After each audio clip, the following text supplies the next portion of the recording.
Father's Day at Lowell Park. Whether it's a pie eating contest or hitting tips from Dad, baseball brings everyone together, and today the Kettleers welcome the Hyannis Harbor Hawks for a Sunday evening matchup. And a pleasant good evening, everybody, and a happy Father's Day. I'm Jon Perez. Stop me if you've heard this before. The Kettleers are starting to piece it together, but they're not quite out of the woods yet. Last night in Brewster, the bats came around, but it was the bullpen that faltered. Let's take a look at the highlights. The Kettleers and Whitecaps meeting for the second time in 4 days. Two southpaws on the mound. Aaron Soto from Tennessee goes for the Whitecaps. Matt Ledresch for the Kettleers. Top of the first, after Jack Klein and Jordan Pierce reached, Albie Wise from Cal State Northridge puts the Kettleers on the board with an RBI single to left center. Kettleers up 1-0. Ledresch cruised through the first 3 innings, but the fourth is when he unraveled. After walking the first 2 hitters, Ledresch serves up a 2 RBI triple to Matt Davis from VCU, and then 2 batters later, Jared Barnes from South Alabama cracks an RBI single, Davis scores, and the Whitecaps have a 3-1 lead. The Kettleers would answer the next time they came to the plate. Pat Dorian and Cal Stevenson both started the inning off with hits. Jordan Pierce drew a walk, and Cotuit manager Mike Roberts opted to send Corey Voss to the plate for Albie Wise. And Voss would deliver. He hammers a first-pitch fastball over the left field wall. It's a grand slam for Voss, his first of the year, and the Kettleers lead 5-3. Bottom half of the 5th inning, Jared Padgett from Mississippi State in his second frame gives up a first-pitch solo home run to North Carolina Tar Heel Logan Warmoth. Brewster within 1 at 5-4. After giving up a hit to Brent Rooker, Padgett's day was done, and it was up to Vanderbilt reliever Matt Rupenthal to get out of it. And he did. A strike him out, throw him out, and the Kettleers are out of the jam. Top of the 6th, Alonzo Jones from Vanderbilt leads off with a double, and it's up to Cal Stevenson to give the Kettleers the insurance run that they've been looking for, but he strikes out, and the inning ends. Bottom 6, after back-to-back hits, A.J. Graffinino laces a 2 RBI double down the right field line, and the Whitecaps parachute back in front 6-5. The bats would not come around for the Kettleers as they lose to Brewster 7-5 and drop to 1-7 on the season.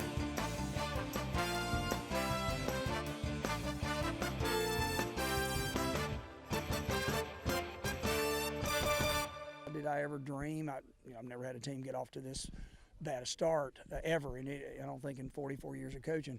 But do I think we have a chance to be pretty respectable soon if we can cut out, some mistakes there, and certainly base running mistakes is what I was talking to the offensive team about. Is you got 3 glaring base running mistakes out there that were totally preventable. So. All season, Cotuit manager Mike Roberts has preached defense up the middle. It seemed as if he's found his middle infield in Josh Shaw at second base and Ryan Hagan at the shortstop position. He's even mentioned that Jack Klein in center field has been a positive. But he's still looking for one of 4 catchers to take over that starter's role behind the plate. He wasn't happy after last night's performance by either of the catchers, and this is what he had to say. What was that meeting like with the catchers just now, and what did you go through with them? Well, we've got, 4 catchers, and we're trying, again, I'm an old catcher. Coach Clark's I'm a real old catcher. He's kind of a young old catcher.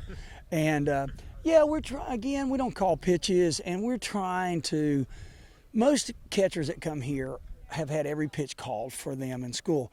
And so we're still working really hard to try to get them to understand not only are they calling pitches, but they have to understand the situation of the game. So I'll give you an example, is that in the inning where Matt was out there, Rupenthal, and you've got men on second and third, and you've got 1 out, and you got the number 9 hitter, and you got 3 right-handed hitters coming behind him. And so we just lay fastballs in with first base open. I would much rather, pitch backwards, what I enjoyed teaching. And if we walk him or if he reaches, for the baseball, that's fine. And then we still got double play set up, whatever we want to do with 3 righties coming up. And we just lay the baseball right in the middle of the plate. He beats us with, kind of not a really hard hit ball, but down the line. And so we're just trying to teach them the situational while they're calling pitches without us doing it from the dugout. But we're really struggling. And the second part is just, way too many balls coming out of the mid, and we count every day. When I do things with the Cubs, and you read reports, every time the ball comes out of the glove is reported, and right now we're breaking the record for it. Ball coming out of the glove and not keeping the ball in front of us. But we've got a pretty good pitching staff that I think has a chance to be a lot better. And just about everybody that's going to run out there the rest of the summer is going to throw pretty hard. And I think we've got more guys with good breaking balls than we've had. You've seen Hawk, you've seen Rupenthal, you saw Robinson out there with the breaking ball. So, I think, are they going to be a little tougher to catch than probably some of them are actually used to as far as pitcher after pitcher after pitcher after pitcher? Yeah, I think so.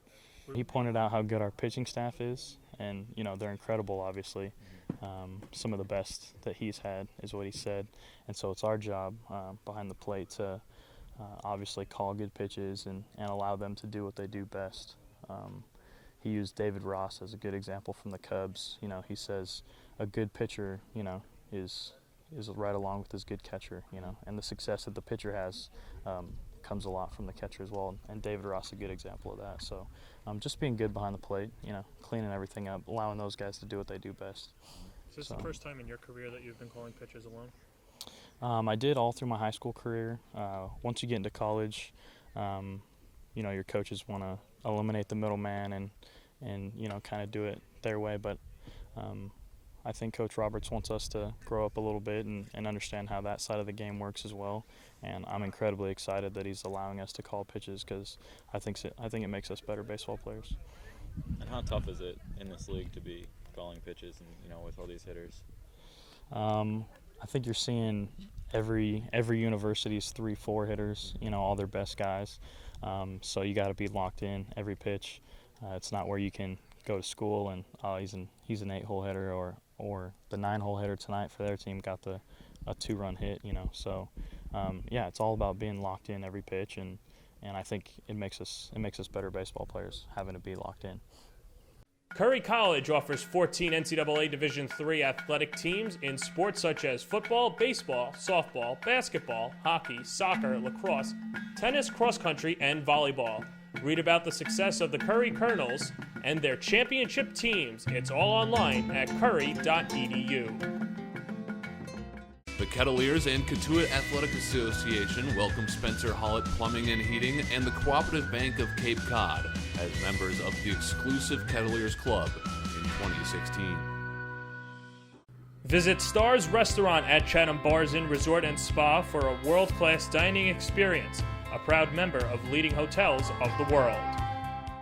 Let's take a look at the scoreboard from last night. Orleans beat Harwich 1-0. Brian Miller's RBI single in the bottom of the ninth gave the Firebirds the win.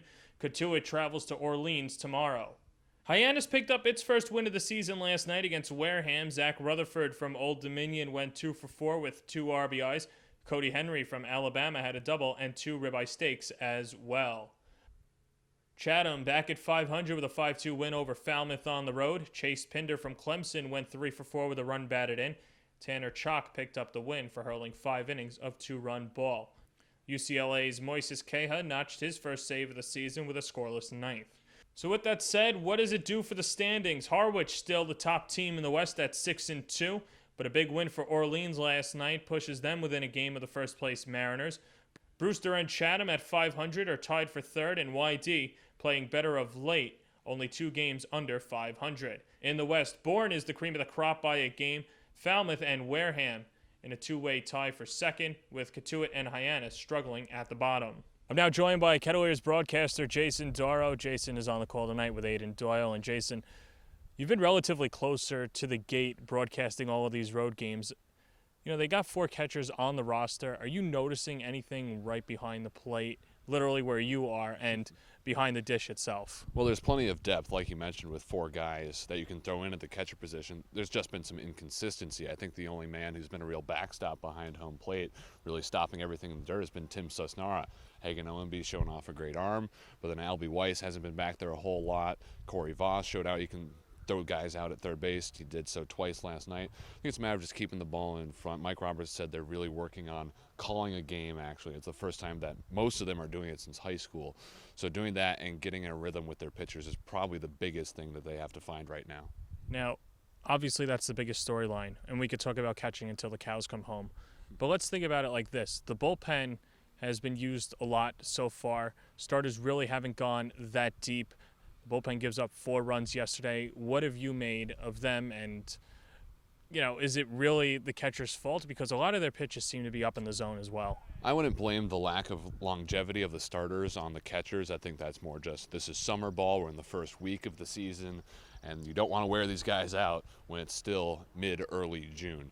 As far as the bullpen goes, I think it's just a matter of finding the strike zone a little bit more. This team right now is last in strikeouts, and they have issued the most walks in the league and second in wild pitches. The wild pitches thing, that's probably half catchers, half pitchers. They don't know what's coming sometimes behind home plate, and we've seen some issues in blocking those balls. So I think this bullpen, once they get in a better groove with their battery mates, their catchers, they know where these guys want the ball in given counts, given situations, then maybe the bullpen improves and finds some more stability. Now, let's go back out to the field. It seems as if Mike Roberts knows what his defensive infield is going to be, with Shaw at second, Hagan at short, even Pat Dorian played at third base.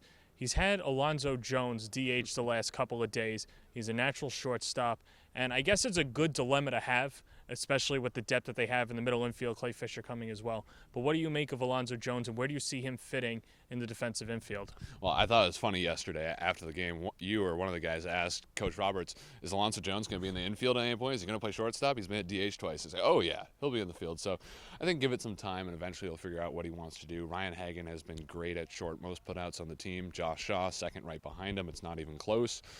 Pat Dorian, we saw at third. I wouldn't be surprised if Hagan moves over from short to third, giving space for Jones at short, who has range for just days at that position, and you'll have a very solid left side of the infield at that point. And, of course, Hagan plays second and third at Mercer. Flirted a little bit with shortstop, and that's where he's been thus far. All right, so that's Jason. Thanks for the time. We'll now speak to Jeren Kendall, who's now back with the team. I caught up with him yesterday, and this is what he had to say. With Jeren Kendall, a returner from last year, and Jeren, I know you're supposed to play for Team USA, but what are you looking to accomplish in Cotuit before you head off there? I think the biggest reason is for me to come out and just see everybody again. Last year meant a lot to me to come out and see Coach Roberts and stuff, but I'll be getting to FUABs just to kind of get it going again in the summer for USA. You could have had a couple of weeks off. Why did you choose to come back to Cotuit? Sitting at home's not too fun, so I figured I'd come out here, called Roberts. He said it was okay, so I had to do it. I know you were only here for a couple of innings watching tonight's game, but what did you see in the team, and what are some things that you feel that you can bring to the squad? Yeah, offense needs to be cleaned up a little bit. I'm not the solution, but I can definitely help, I think, and maybe put some speed on the base pass and hopefully just put some energy into the dugout.